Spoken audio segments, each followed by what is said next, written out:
اعوذ باللہ من الشیطان الرجیم بسم اللہ الرحمن الرحیم الحمد للہ رب العالمین والصلاة والسلام علی اشرف الانبیاء والمرسلین اما بعد الخاتمة فی التوابع اعلم ان التي مر ذکرها من الاسماء المعربة كان اعرابها بالاصالة الی آخرہ۔ ہماری بحث ابھی خاتمے کے اندر موجود ہے۔ خاتمہ جو ہے جس کے اندر بیان کر رہے ہیں توابع کے حوالے سے، چونکہ مصنف نے قسم اول، قسم ثانی، قسم ثالث، مقصد اول، مقصد ثانی، مقصد ثالث کر کے بیان کیا، تو مرفوعات، مجرورات، منصوبات بیان کیے۔ اس کے بعد جو ہے خاتمے کو بیان کر رہا ہے توابع کے حوالے سے۔ توابع کا مطلب یہ ہے کہ وہ اسماء جو کہ اعراب ہوتا ہے کسی کے تابعیت میں۔ یہ جو ابھی ہم بیان کر کے آئے ہیں نا، مثلا مرفوعات ہے، منصوبات ہے، مجرورات ہے، ان پر بذات خود اس پر عامل داخل ہو سکتا تھا۔ تو جو عامل فاعل ہو تو وہ مفعول بنانے والا تھا، جو مفعول تھا تو وہ فاعل بنانے والا تھا، اور جو جار تھا اس نے مجرور کرنا تھا۔ اس طریقے سے تھا، یعنی جتنے بھی ہم نے پہلے بیان کیا ہے وہ سب ایسا تھا کہ جس پر خود عوامل داخل ہو سکتے تھے اسی پر۔ تو جو عامل داخل ہوں گے بحسب العوامل رفع نصب جر آنا تھا، لیکن یہاں توابع ہے، اس پر بذات خود یعنی مباشرتاً کوئی عامل داخل نہیں ہوتا، بلکہ یہ عامل کے تابع ہوتا ہے، عامل کے معمول کا تابع، یعنی جو عامل کسی اور پر داخل ہے وہ اس پر بھی آ سکتے ہیں یا نہیں آ سکتے۔ اس کے حوالے سے یہاں پر بحث ہوگی۔ تو توابع اس لیے کہتے ہیں چونکہ یہ فرع ہے، وہ اصل ہے۔ اصل اس لیے چونکہ وہاں عامل خود داخل ہونا تھا، یہاں پر جو ہے اس کے تابعیت میں ہے، یعنی جو عامل وہاں پر داخل ہوتا ہے کیا یہ اس پر بھی وہی عمل کرے گا یا نہیں کرے گا، اس کے حوالے سے۔ تو یہ ایک بات ہو گئی۔ دوسری بات یہ ہے کہ یہ جو توابع ہے، تابع کا لفظی معنی کیا ہے، اس کی تعریف کیا ہے؟ فرماتے ہیں تعریف کرتے ہوئے مصنف وَهُوَ كُلُّ ثَانٍ مُعْرَبٍ بِإِعْرَابِ سَابِقِهِ مِنْ جِهَةٍ وَاحِدَةٍ۔ یہ اس کی تعریف ہے توابع کی، یعنی ہر وہ ثانی جو معرب ہوتا ہے اپنے ماقبل کی نسبت ایک ہی جہت سے وہ معرب ہوتا ہے۔ تو یہاں پر جو ہے پہلی بات یہ ہے کہ یہ جو کل ثانٍ کہا تو اس میں یہ جنس ہے، یہ جنس ہے کل ثانٍ۔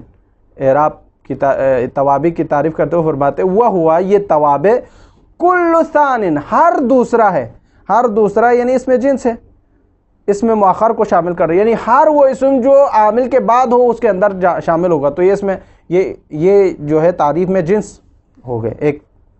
پھر فرماتے ہیں معربن باعراب سابقہ، معربن باعراب سابقہ، یہ فصل ہے، یہ فصل اول جسے کہتے ہیں، ایک فصل۔ اس سے مبتدا اور خبر خارج ہو جائیں گے، ایک۔ باب علمتو کے 3 مفاعل خارج ہو جائیں گے، 2۔ باب علمتو کے 2 مفعول خارج ہو جائیں گے، 3۔ اور اسی طرح افعال کے جو اخبار ہوتے ہیں، خبریں ہوتے ہیں، وہ سب خارج ہو جائیں گے، 4۔ یہ ساری چیزیں اور بھی چیزیں ہیں جو خارج ہونے والے ہیں۔ یہ ایک بات ہوگی۔ دوسری بات مصنف نے تعریف کرتے ہوئے کہا من جہت واحدہ، ایک ہی جہت سے۔ یہ ایک ہی جہت کہنے سے یہ جو فصل ثانی تعریف میں استعمال کر رہا ہے، تو یہاں سے خارج ہو جائے گا مبتدا کی خبر، اور اسی طرح جو ہے مفاعل جو کہ افعال قلوب کا ہوتا ہے، ثانی و ثالث، اور اسی طرح جو ہے باقی چیزیں بھی جو 2 جہتوں سے، ایک جہت سے نہیں ہے اعراب آ رہا ہے، یعنی ایک جہت سے اعراب آ رہا ہو تو ٹھیک ہے، 2 جہتوں سے جس کو اعراب مل رہا ہے وہ سب جو ہے اس سے خارج ہو جائیں گے۔ یہ ایک بات ہو گئی تعریف کے حوالے سے۔ تیسری بات یہ ہے کہ اقسام کے حوالے سے، اقسام توابع کی کل کتنے ہیں؟ فرماتے توابع کل جو ہے 5 ہے، 5 ہے۔ پہلی چیز ناد ہے، دوسری چیز عطف بالحروف ہے، تیسری چیز عطف بالحروف کے بعد جو ہے تاکید ہے، چوتھا جو ہے عطف بیان ہے، اور پانچواں جو ہے بدل ہے۔ انشاءاللہ ہم یہاں پر جو ہے ان سب کی تفصیلات اور اس کی مثالیں اور اس کی تعریف اور اس کے اقسام سب کو یہاں پر انشاءاللہ تفصیل سے پڑھیں گے۔ تو سب سے پہلی چیز جو مصنف ان توابع میں سے ذکر کرنا چاہتے ہیں وہ ہے قسم اول النعت۔ نعت کو پہلے بیان کر رہا ہے، پہلے ہم اس کی تدبیر کریں گے ان 2-4 لائنوں کی عبارت کے، پھر اس کے بعد جو ہے انشاءاللہ قسم اول کی طرف چلے جائیں گے۔ الخاتمۃ فی التوابع، خاتمہ جو ہے توابع کے بارے میں ہے۔ اعلم، جان لو، ان التی مر ذکرہا، وہ چیز جس کو ہم نے ابھی ذکر کر کے آیا ہے، من الاسماء المعربۃ، اسماء معربہ میں سے، یعنی اسماء معربہ میں سے کون کون سے تھے؟ مرفوعات تھے، منصوبات تھے، مجرورات تھے۔ یہ کان اعرابھا، یعنی ان کے اعراب، ان اسماء کے اعراب، یعنی مرفوعات کا، منصوبات کا، مجرورات کا جو اعراب تھا یہ بالاصالۃ، بالاصالہ تھا۔ بالاصالہ سے مراد کیا ہے؟ چونکہ ان پر خود عوامل داخل ہوتے تھے اس لیے ان کو بالاصالہ کہتے ہیں۔ بِأَن، دیکھو بالاصالہ کی تعریف کر رہے ہیں، یعنی بالاصالہ کیسے وہ اصلاً مرفوع، اسماء معربہ جو ہے مرفوعات ہے، منصوبات ہے، مجرورات ہے، توابع کیوں نہیں ہے؟ فرماتے ہیں بِأَن دَخَلَهَا الْعَوَامِلُ، عوامل کا داخل ہونا تھا، کس پر داخل ہونا اس کو بیان کر رہا ہے۔ من المرفوعات، مرفوعات میں، والمنصوباتی، منصوبات میں، والمجروراتی، مجرورات میں۔ ایک وقد یکون الاسم، کبھی کبھار اسم اعرابہ، اس اسم کا اعراب ہوتا ہے بتبعیت، تبعیت کی بنا پر، ما قبلہ، جو اپنے ما قبل کی۔ یہ تھا اصلاً، یہ جو 3 باتیں ہم نے بیان کی وہ اصلاً اس پر عوامل داخل ہوتے تھے اور اس پر عمل کرتے تھے، تو رفع نصب جر ہوتے تھے۔ لیکن یہاں پر جو ہے کبھی کبھار ایسا ہوتا ہے وہ خود اس پر عوامل داخل نہیں ہوتا، وقد یکون، کبھی کبھار ہوتا ہے اسم معرب ہوتا ہے تو بتبعیت ما قبلہ، اپنے ما قبل کی طبیعت پر، نہ کہ اس پر خود عامل داخل ہو کر۔ وَيُسَمَّى التَّابِعُ، دیکھو یہاں سے سمجھ لیا کہ وہ تابع ہوتا ہے، یعنی خود عوامل ان پر داخل ہو تو بالاصالہ، خود عوامل ان پر داخل نہ ہو بلکہ وہ معرب ہو رہا ہو کسی ما قبل کی طبیعت کی بنا پر، تو اسے تابع کہا جاتا ہے۔ لِأَنَّهُ، کیوں تابع کیوں کہتے ہیں؟ اس کی علت کیا ہے؟ فرماتے ہیں لِأَنَّهُ، چونکہ تابع یہ جو ثانی ہے، یتبع ما قبلہ فی الاعراب، اعراب میں اپنے ما قبل کی جو ہے اتباع کرتے ہیں، ما قبل کی جو ہے باتوں کو مانتے ہیں، ٹھیک ہے۔ وہوا، اور یہ جو اب اس توابع کی تعریف کر رہے ہیں، تابع کسے کہتے ہیں اس کی تعریف کر رہے ہیں، تابع۔ وہوا یعنی یہ تابع، کل ثان، ہر دوسرا ہے، یعنی ہر پہلے کا دوسرا جس کو تابع کہتے ہیں، پہلا کچھ ہے دوسرا کچھ ہو تو اس ثانی کو تابع کہتے ہیں۔ ایک یہاں سے یہ جو تابع میں جو ہے جنس کا لفظ استعمال ہوا ہے، یعنی ہر دوسرا، ہر اسم مؤخر جو ہے اس کے اندر شامل ہو جائے گا۔ ایک پھر فرماتے ہیں معرب باعراب سابقہ، اپنے ما قبل کی وجہ سے معرب ہو رہا ہو، تو اپنے ما قبل کی وجہ سے معرب ہو رہا ہو تو یہ فصل ہے، یہ جو ہے اس سے مبتدا کی خبر اور باب علمتو کے مفعول ثانی اور افعال کے اخبار سب خارج ہو جائیں گے یہاں سے، ٹھیک ہے، ایک بات۔ دوسرا من جہت واحدہ، ایک ہی جہت سے، یعنی ہر دوسرا اسم مراد ہے اور اپنے ما قبل کی وجہ سے معرب ہو رہا ہو، ساتھ ایک ہی جہت پر ہو۔ اب یہ ایک ہی جہت کہنے سے خارج ہو جائے گا مبتدا کی خبر، مفاعل ثانی و ثانی باب علمتو، مفاعل ثلاثہ باب علمتو، یہ سب خارج ہو جائے گا، افعال قلوب کے جتنے بھی مفاعل ہیں وہ سب خارج ہو جائیں گے، ٹھیک ہے۔ والتوابع خمسۃ اقسام، توابع کل کتنے ہیں؟ 5 قسموں پر مشتمل ہے۔ النعت، نعت ہے، صفت کو کہا جاتا ہے۔ والعطف بالحروف، عطف بالحروف ہے، حروف کے ذریعے سے عطف کرنا۔ والتأکید، تاکید ہے، ان سب کی تعریفیں آ رہی ہیں۔ وعطف البیان، عطف نسق بھی کہتے ہیں اس کو۔ والبدل، اور بدل ہے 5۔ یہ 5 ہے، ان کی تعریف، ان کی مثالیں، ان کے احکام انشاءاللہ ایک ایک کر کے بیان کریں گے۔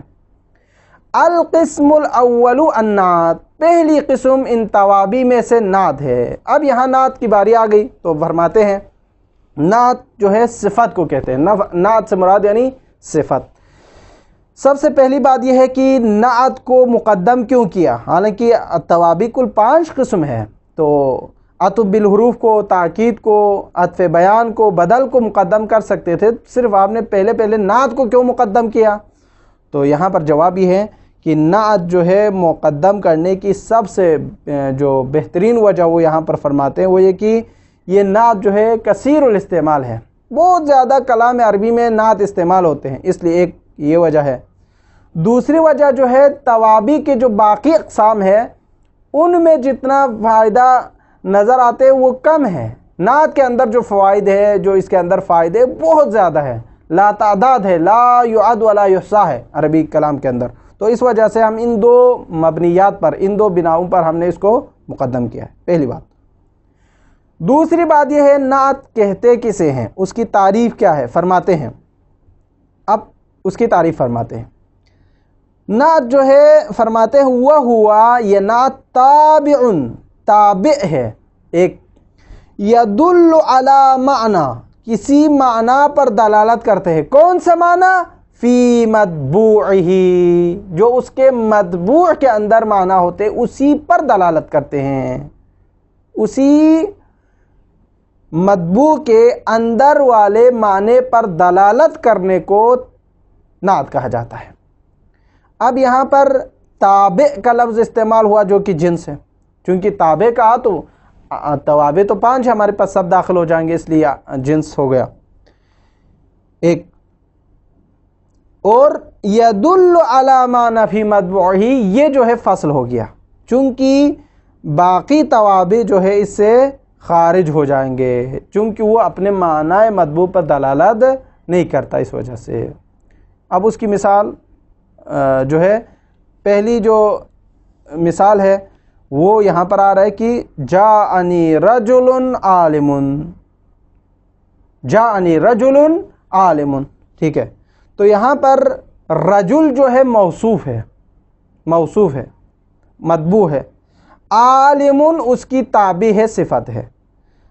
اب یہ جو رجل عالم میں آپ کہیں کہ رجل مطبوع ہے، موصوف ہے، عالم صفت ہے، تابع ہے۔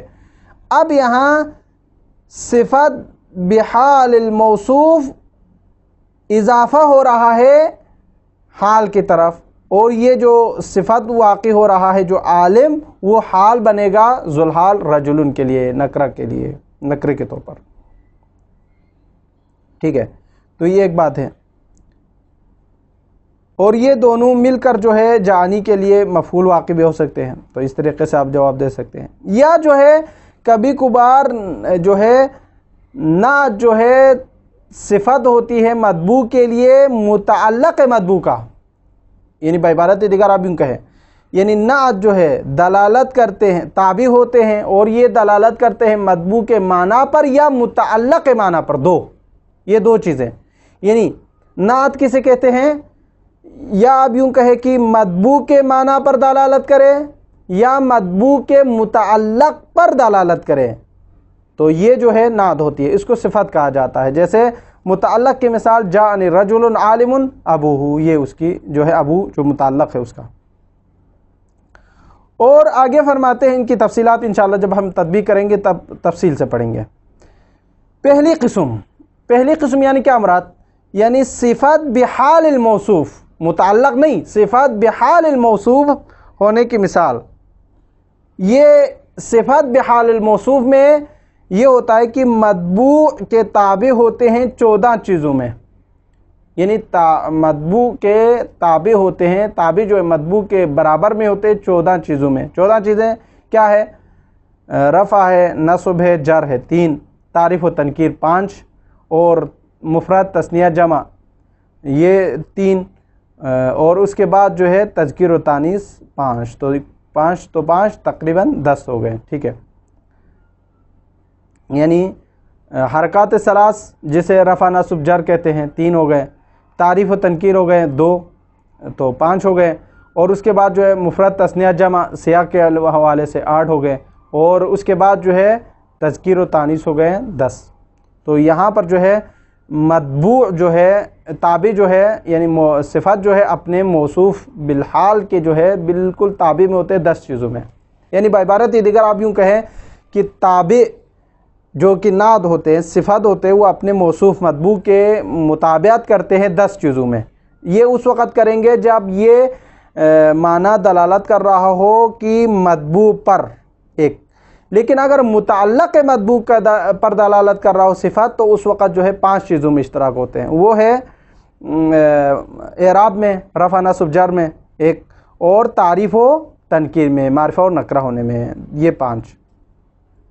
پھر آگے اس کے جو ہے بعض فائدے بیان کر رہا ہے کہ اگر دونوں نکرہ ہو تو کیا فائدہ دے گا، دونوں معرفہ ہو تو کیا فائدہ دے گا، کبھی نعت کس لیے لے آتے ہیں کبھی کس کے لیے آتے ہیں، اس کو بیان کر رہا ہے۔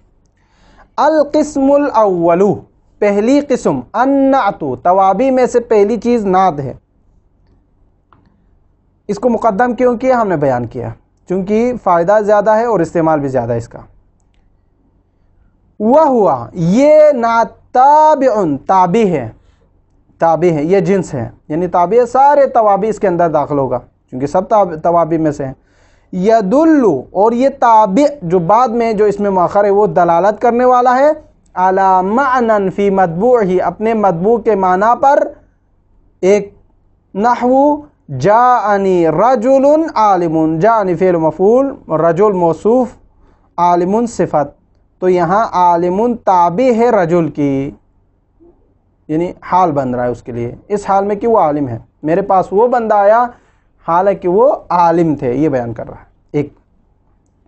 یا جو ہے تابع مطبوع کے معنی پر دلالت کر رہا ہے لیکن خود مطبوع پر نہیں، مطبوع کے متعلق پر، او فی متعلق مطبوعہ، یا تابع دلالت کر رہا ہے متعلق مطبوع پر، نحو جاءنی رجل عالم ابوہ، میرے پاس آیا رجل، وہ بندہ، عالم، جو عالم تھا، ابوہ، جس کا باپ۔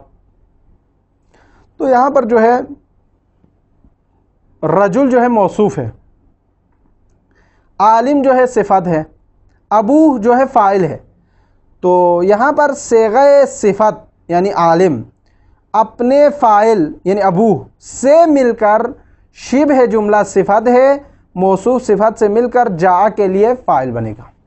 وَيُسَمَّ الصِّفَةُ أَيْضًا، اس کو صفت بھی کہا جاتا ہے۔ والقسم الاول، پہلی قسم یعنی صفت بحال الموصوف، صفت بحال متعلق الموصوف نہیں، صفت بحال الموصوف اس کی۔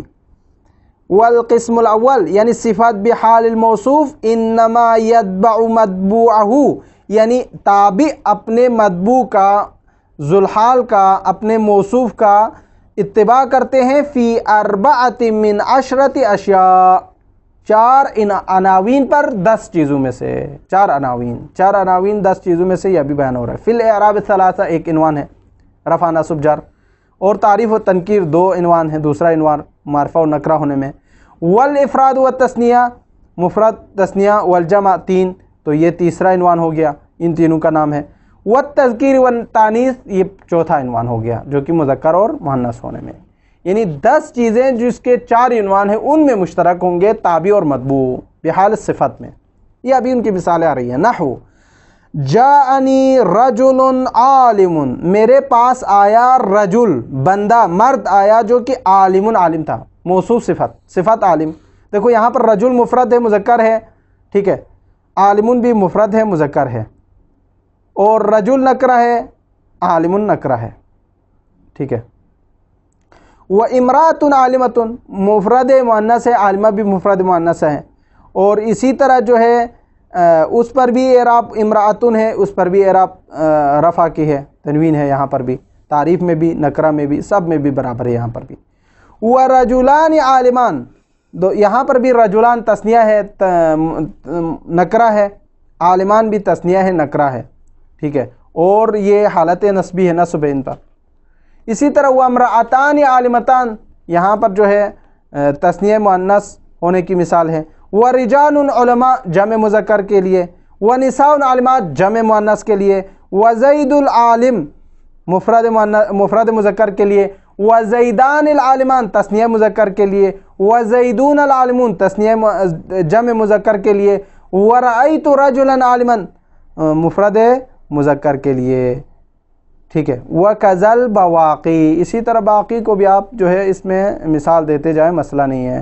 تو یہاں پر جو ہے رفع نصب جر میں بھی برابر ہے، تذکیر و تانیث میں بھی، اور تعریف و تنکیر میں بھی، مفرد تثنیہ جمع میں بھی، سب جو ہے موصوف صفت دونوں مطابعت ہے ایک دوسرے کے، کوئی کہیں پر مفرد کہیں پر جمع، کہیں پر جو ہے مذکر کہیں پر مؤنث نہیں آیا۔ جہاں مطبوع مذکر ہو، مطبوع مفرد ہو، مطبوع جمع ہو، مطبوع معرفہ ہو، مطبوع نکرہ ہو، وہاں پر تابع بھی اسی کے برابر میں ہے، مفرد تثنیہ جمع تعریف و تنکیر تذکیر سب میں ہے، ٹھیک ہے۔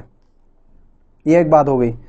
والثانی، دوسرا، یعنی صفت بحال متعلق الموصوف، یہ انما یتبع مطبوعہ فی الخمسۃ الاول فقط، یعنی اگر صفت بحال الموصوف ہو تو اس وقت 10 چیزوں میں مشترک ہوتے تھے تابع و مطبوع کے درمیان، اگر صفت بحال المتعلق الموصوف ہو تو وہاں پر پہلے 5 والی چیزوں میں موافقت ہوں گے۔ وہ کون سی ہے؟ عن الاعراب رفع نصب جر میں، والتعریف والتنکیر معرفہ اور نکرہ ہونے میں۔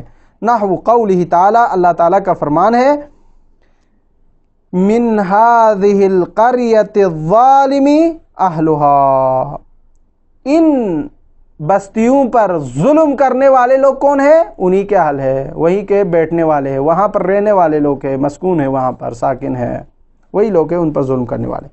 تو من هذه القرية، هذه القرية میں قریہ جو ہے موصوف ہے، مطبوع ہے، الظالم جو ہے صفت ہے، اور اہلها یہ جو ہے مضاف الیہ ہے، ٹھیک ہے۔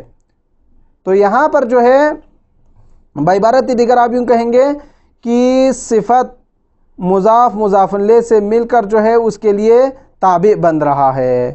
تو یہاں پر جو ہے قریہ بھی مؤنث، یہ جو مطبوع ہے، اور اس کی صفت جو ہے ظالم ہو گیا، اور اس کے اہلہا جو ہے اس کے لیے متعلق ہو گئے ہیں۔ تو یہاں پر جو ہے 5 چیزوں میں گویا کہ یہاں پر مشترک ہے، اعراب کے حوالے سے، تعریف و تنکیر کے حوالے سے،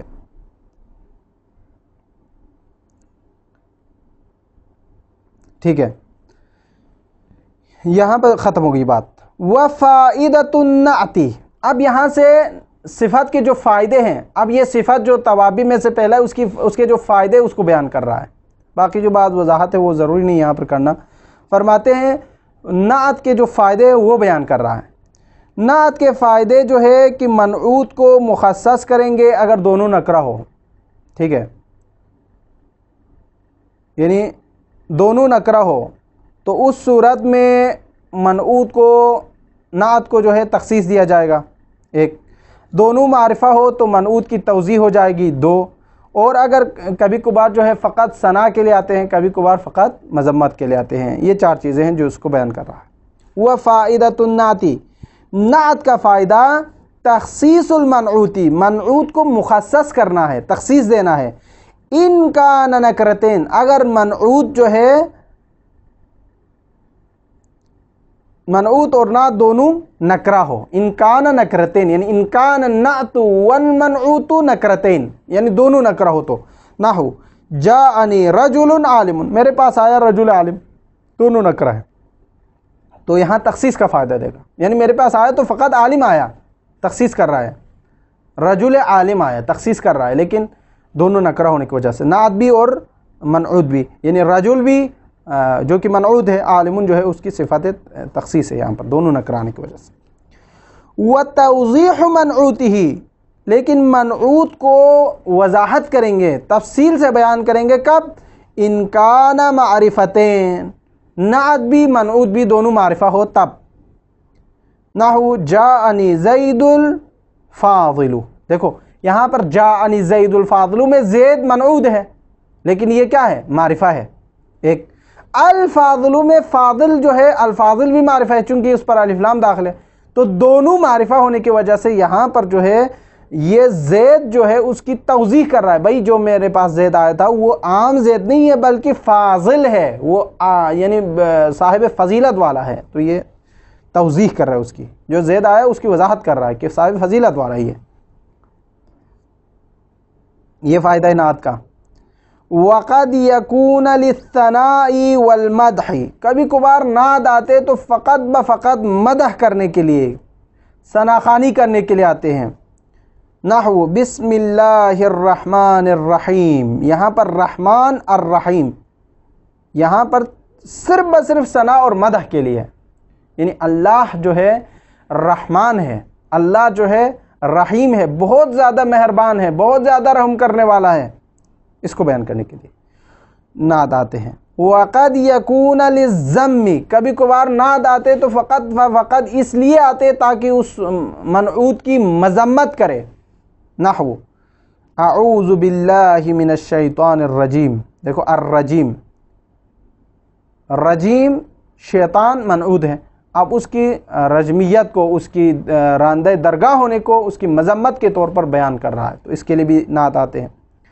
وَقَدْ يَكُونَ لِلتَّأْکِید، کبھی کبھار نعت کو لیا جاتا ہے، اس کا فائدہ یہ ہوتا ہے تاکید کا فائدہ دیتے ہیں، جیسے نحو قولہ تعالی نفخۃ واحدۃ، ایک ہی پھونکا جائے گا، قیامت کے دن ایک ہی پھونکا جائے گا، تو تاکید کر رہا ہے، نفخہ یعنی ایک ہی پھونک، اب واحدہ کہہ کر اس کی تاکید کر رہا ہے، نہیں دو پھونکوں کو دو سور نہیں پھونکے جائے گا، ایک ہی سور پھونکا جائے گا، تو یہ مراد ہے، یہ تاکید کے لیے۔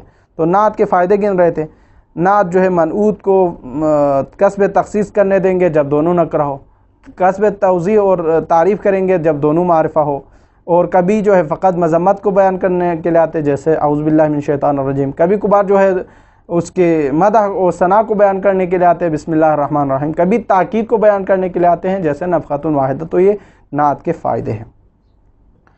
پھر آگے فرماتے ہیں وَعْلَمْ، جان لو ان النکرۃ، نکرہ توصف بالجملۃ الخبریہ، کبھی کبھار نکرہ کو صفت لایا جاتا ہے جملہ خبریہ کے ذریعے سے۔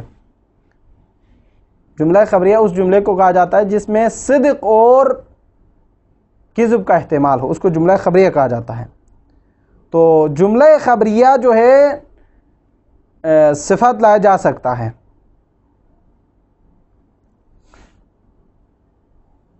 نحو مثال کے طور پر مررت برجل ابوہ قائم، میں گزرا اس آدمی کے پاس سے جس کا باپ کھڑا ہونے والا ہے، تو یہاں پر جو ہے مررت برجل ابوہ، ابو مبتدا ہے، قائم خبر ہے، اور یہ ابوہ جملہ اسمیہ خبر ہو کر صفت بن گئی، رجل مررت برجل، یہ دونوں مل کر جو ہے مررت برجل اس رجل کے لیے جس کے باپ کھڑے ہونے والے تھے صفت، اور یہ جو ضمیر ہے اس کا مرجع جو ہے موصوف ہے، وہی جو ابو کی طرف، ٹھیک ہے۔ یہ جملہ اسمیہ کی مثال ہے۔ وقام ابوہ او قام ابوہ، یہاں پر جو ہے قام ابوہ جملہ فعلیہ، یعنی کبھی جملہ اسمیہ اور کبھی جملہ فعلیہ، جو کبھی جملہ خبریہ اسمیہ ہوتا ہے، کبھی جملہ خبریہ فعلیہ ہوتا ہے، یہ بھی اس کے لیے صفات لائی جا سکتی ہے، جیسے اب قام فعل، ابوہ مضاف مضاف الیہ ہو کر جو ہے اس کے لیے صفات واقع ہو سکتے، ہو جو اس کا ضمیر ہے وہ موصوف کی طرف ہے، ٹھیک ہے۔ والضمیر یوصف ولا یوصف بہ، ضمیر موصوف ہوتے ہیں، اس کے لیے کوئی دوسری صفات نہیں لائی جاتی، تو یہ قاعدہ ہے عربی میں الضمیر یوصف ولا یوصف بہ۔ اور یہ جو ہے یہاں سے بات ختم ہوگی قسم اول نعت کے حوالے سے جو توابع میں سے تھے، والقسم الثانی عطف بالحروف، انشاءاللہ اس کے بحث آئندہ آ جائیں گے۔ وصلی اللہ علی محمد و اہل بیتہ الطیبین الطاہرین۔